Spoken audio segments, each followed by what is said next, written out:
Salam alaikum wa rahmatullah.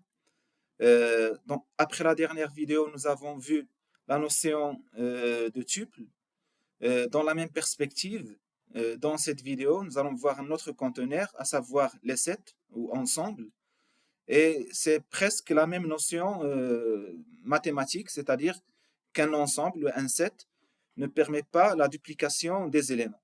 Donc ça, c'est la première caractéristique qui distingue un set d'un tuple.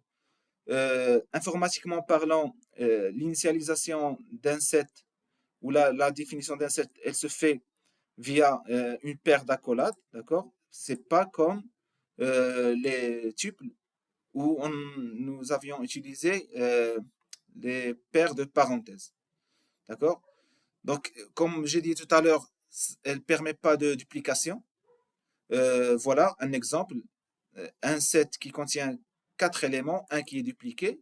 On va juste afficher et voir est-ce qu'il est reconnu comme un autre élément et la preuve via la longueur ou le nombre d'éléments. Voilà. Donc on exécute contrôle entrée. Voilà. La duplication n'est pas permise.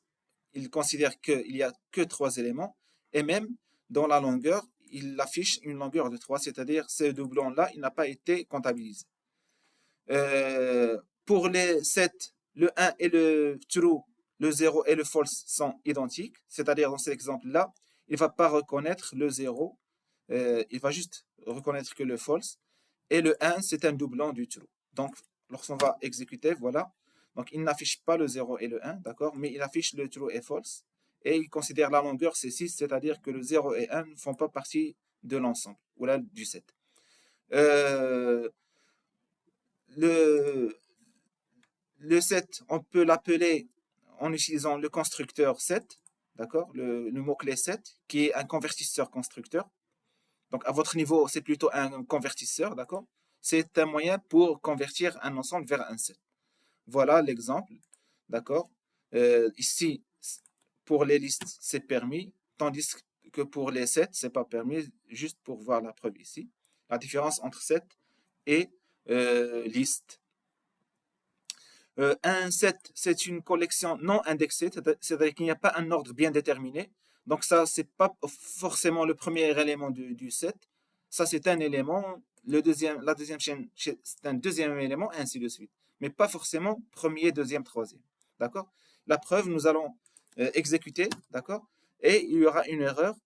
Il dit qu'il ne reconnaît pas ici l'objet set, il ne reconnaît pas l'indexation pour l'objet. D'accord? Euh, Donc, s'il n'y a pas d'indexation, il n'y a pas d'ordre prédéfini, d'accord? Donc, ici, on affiche. Donc, l'ordre d'apparition, c'est pas forcément le même, l'ordre d'initialisation. Donc, ici, ça commence par orange. Donc, c'est pas exactement. Si on réaffiche une deuxième fois, c'est pas forcément le même ordre, ok? Euh, pour l'ajout d'un élément à un set, il suffit d'utiliser le mot-clé add. Donc, voilà. Même si le set il permet pas de modifier ou il n'est pas indexé, pardon, d'accord, il est il permet la notion d'ajout et de suppression. Voilà. Donc l'ajout via add, on va juste exécuter ici, voilà, et on voit qu'après l'ajout, on garde le même objet. Donc c'est le même ID. C'est ce nous avions vu pour les listes, c'est-à-dire lorsqu'on ajoute un élément, c'est le même objet. À l'encontre des chaînes de caractères où, lorsqu'on ajoute une lettre à une chaîne de caractères, c'est carrément un autre objet. D'accord? Donc ça, c'est la différence entre set et chaîne de caractères. Ce pas les mêmes conteneurs. Et dans ce détail-là, les sets se ressemblent avec les listes. Pour supprimer un élément, il faut juste appeler la méthode remove. Donc voilà, nous avons ici un set à 3 éléments. On supprime un, on garde 2. Pour parcourir les éléments d'un set, on utilise une variable muette. Donc ici, c'est x. On pouvait utiliser lms pour un set, d'accord? Donc c'est juste une variable muette. Donc ça, c'est les éléments du set qu'on va parcourir. On va les printer. Voilà, ça marche. D'accord? Et pour un set d'un seul élément, c'est à l'encontre des tuples, parce que le tuple, si vous vous rappelez pour la dernière vidéo, un tuple qui contient, c'est-à-dire des parenthèses avec une chaîne de caractères à l'intérieur, elle est considérée comme une chaîne de caractères et pas un tuple. Il fallait ajouter une fameuse virgule, si vous vous rappelez. Pour le set, c'est pas la même chose, c'est-à-dire on peut se contenter juste de la chaîne de caractères sans ajouter la virgule pour déclarer que c'est plusieurs ensembles. Donc voilà, une chaîne de caractères, c'est suffisant, ou là, un seul élément est suffisant pour déclarer un set. Les dictionnaires, c'est un autre type de conteneurs. Ce sont des types qu'on appelle des tableaux associatifs, c'est-à-dire on associe à une clé une valeur. C'est comme ça, c'est par analogie avec les dictionnaires, c'est-à-dire nous avons un mot et puis sa définition dans le dictionnaire linguistique bien sûr. Dans les dictionnaires informatiques, c'est à peu près la même chose, sauf que le mot c'est une clé et la valeur c'est la définition que nous avions dans le dictionnaire linguistique. Ici ça va être une valeur, peu importe son type et sa valeur bien sûr. Voilà, euh, donc pour les dictionnaires en informatique ou en langage Python surtout, c'est une association clé-valeur. C'est une paire clé-valeur qu'on va traiter. Donc la notion de clé-valeur, vous l'avez déjà utilisée d'une manière implicite lorsque pour une liste, par exemple, le fait d'afficher la liste, l'élément à la position 1, le 1 ici c'est une clé, d'accord? Et la valeur, c'est la valeur de la clé, ici c'est 4. Donc d'une manière implicite, vous avez déjà utilisé la paire clé-valeur d'une manière qui n'est pas voulue. Donc, mais la clé, c'était un entier. Maintenant, pour un dictionnaire, la clé peut être une chaîne de caractères ou n'importe quel type. On va voir deux exemples, un pour les chaînes et un pour un autre type de structure. Voilà. Donc, pour la déclaration d'un dictionnaire, première façon, c'est d'utiliser les accolades vides. Voilà. Il est considéré comme dictionnaire, vous voyez ici. Et puis, la deuxième façon, c'est d'appeler le constructeur, le convertisseur dict, pour l'utiliser comme un dictionnaire. Les opérations qu'on va faire sur le dictionnaire sont souvent les mêmes. D'accord? Donc, ici, d'abord, on va initialiser un dictionnaire. On peut le faire de cette manière, une première façon de faire. C'est-à-dire, on va déclarer pour la clé nom, on va donner un nom. Et pour la clé prénom, on va donner un prénom, et ainsi de suite. Donc, ça, c'est la première façon de faire. Voilà, affichage. Donc, vous voyez très bien que d'abord, ce sont des accolades. D'accord? Et tout ce qui est entre accolades, ce sont les paires clés-valeurs séparées par des virgules. Voilà. Ou bien, vous pouvez le faire manuellement. Voilà, donc on déclare un dictionnaire et puis on va le remplir, d'accord? Clé-valeur, virgule, clé-valeur, virgule, clé-valeur, et ainsi de suite. Et en l'affichant, voilà, vous voyez très bien que ici, c'est entre accolades, c'est les paires clé-valeurs, d'accord? Les doublons sont non autorisés, d'accord? Donc ici, on utilise le mot-clé ou la clé modèle deux fois, ok? Et euh, c'est la deuxième qui va être reconnue. Voilà. Donc, la première clé, deuxième clé, troisième clé. Mais pour la deuxième clé, c'est juste la deuxième définition qui a été retenue et non pas toutes les deux parce qu'il n'y a pas de doublon pour les clés dans un dictionnaire.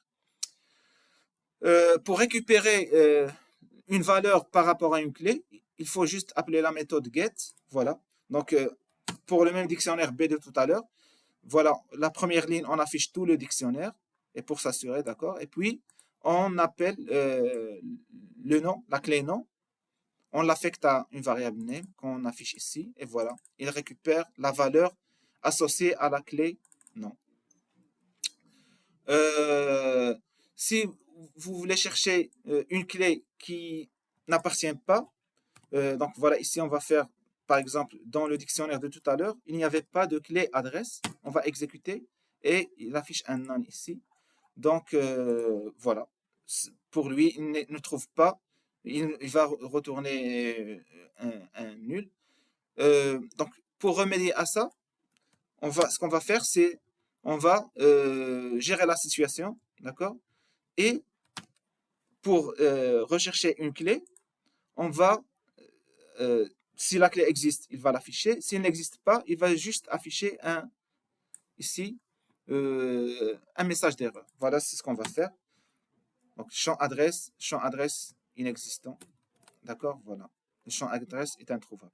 Chose qu'on a fait ici pour une valeur fixe qui est l'adresse, on peut le refaire d'une manière variable, c'est-à-dire vous pouvez saisir votre champ et vous pouvez faire la recherche du champ, d'accord? S'il ne le trouvez pas, vous n'avez rien. Donc ici, c'est par exemple, c'est le salaire, on ne le trouve pas dans le dictionnaire. Sinon, si on veut chercher par la clé âge, on ne le trouve pas aussi, d'accord? Sinon, on pouvait faire par exemple par nom et voilà, il va nous donner la valeur associée à la clé nom. Sinon, si on faisait par exemple pour âge, donc voilà, donc l'âge, il ne le trouve pas. Donc ça, c'est le message d'erreur alternatif si on ne trouve pas la clé recherchée. Vérifier la présence, bien sûr, via in, comme nous avons vu pour les autres conteneurs. Donc, on affiche le dictionnaire et puis on dit est-ce que la clé non, elle est dans le dictionnaire. Donc, pour le premier cas, ça va être un true, d'accord? Et puis, pour le deuxième, c'est un false parce que c'est sensible à la casse. Il ne reconnaît pas la clé non avec un N majuscule. Pour supprimer une clé, il suffit de lui donner le nom de la clé. D'accord? Donc voilà, un dictionnaire et on demande de supprimer la clé non. Donc ce que vous voyez dans le premier, après suppression, on va voir ici, remarquer que bien sûr, il va supprimer la paire clé-valeur et non pas uniquement la clé.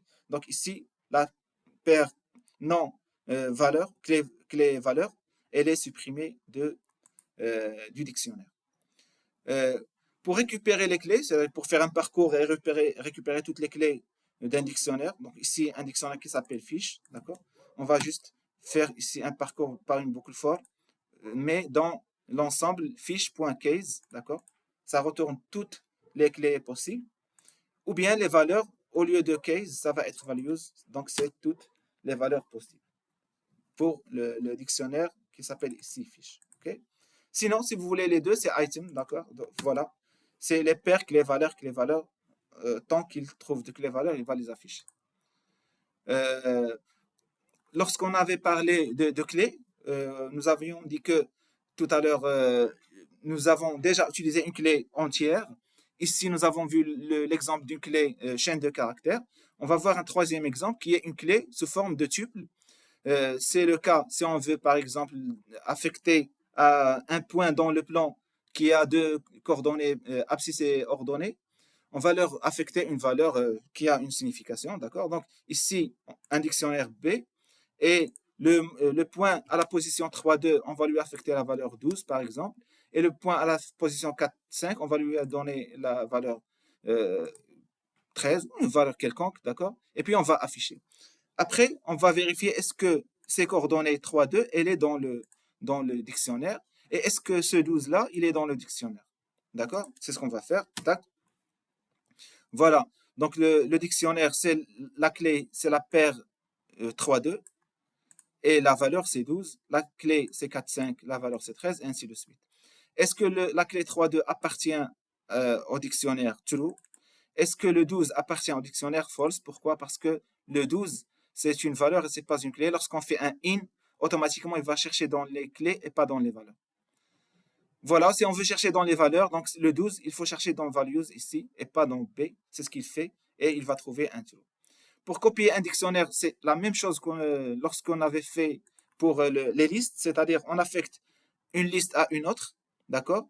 C'est juste on va renommer, d'accord? On va juste renommer le dictionnaire, c'est pas la création d'un nouvel objet. Et la preuve, voilà. Lorsqu'on change pour le D, ça change aussi pour le E. Donc on change pour le D et on affiche le E, et voilà, on voit qu'elle change de valeur. D'accord? Donc, la méthode copie, on va tester la méthode copie. Est-ce que ça marche pour un dictionnaire? D'accord? Voilà. Donc on copie le D et on affiche, on modifie dans le D, et on affiche le D et le E, et on voit que l'un il change et l'autre il est resté intact. Ça prouve que ici le fait d'appeler la méthode .copy, c'est une création de nouvel objet, d'accord, et pas uniquement une nouvelle référence vers le même objet. Pour fusionner un dictionnaire, il faut juste appeler la méthode update. Donc ici on va ajouter le B au A, d'accord. ajouter les clés valeurs de B à la fin de la clé valeur A. Donc, on va faire A update B. Si on voulait ajouter A au B, on devait faire B update A. D'accord? Lorsqu'on fait un update, ça change pas de. Donc, ici, ça change pas. On fait A update B. On va afficher le A. Il a changé parce qu'il a été mis à jour. On lui a ajouté le B, alors que le B, il est resté intact. Voilà, donc on a terminé la partie dictionnaire. Dans la prochaine vidéo, Inch'Allah, nous allons voir comment le Python peut gérer les tableaux d'une manière un peu proche de l'esprit du tableau de langage C. Sinon, les tableaux sont tout ce qu'il y a dans le tableau dans le langage C, il est presque la totalité, elle est presque et encore plus sophistiqué et plus simple dans les listes du Python. Mais pourtant, on peut utiliser les tableaux dans le Python de plusieurs manières. C'est ce qu'on va voir dans la vidéo prochaine, Inch'Allah. Assalamu alaikum wa rahmatullah.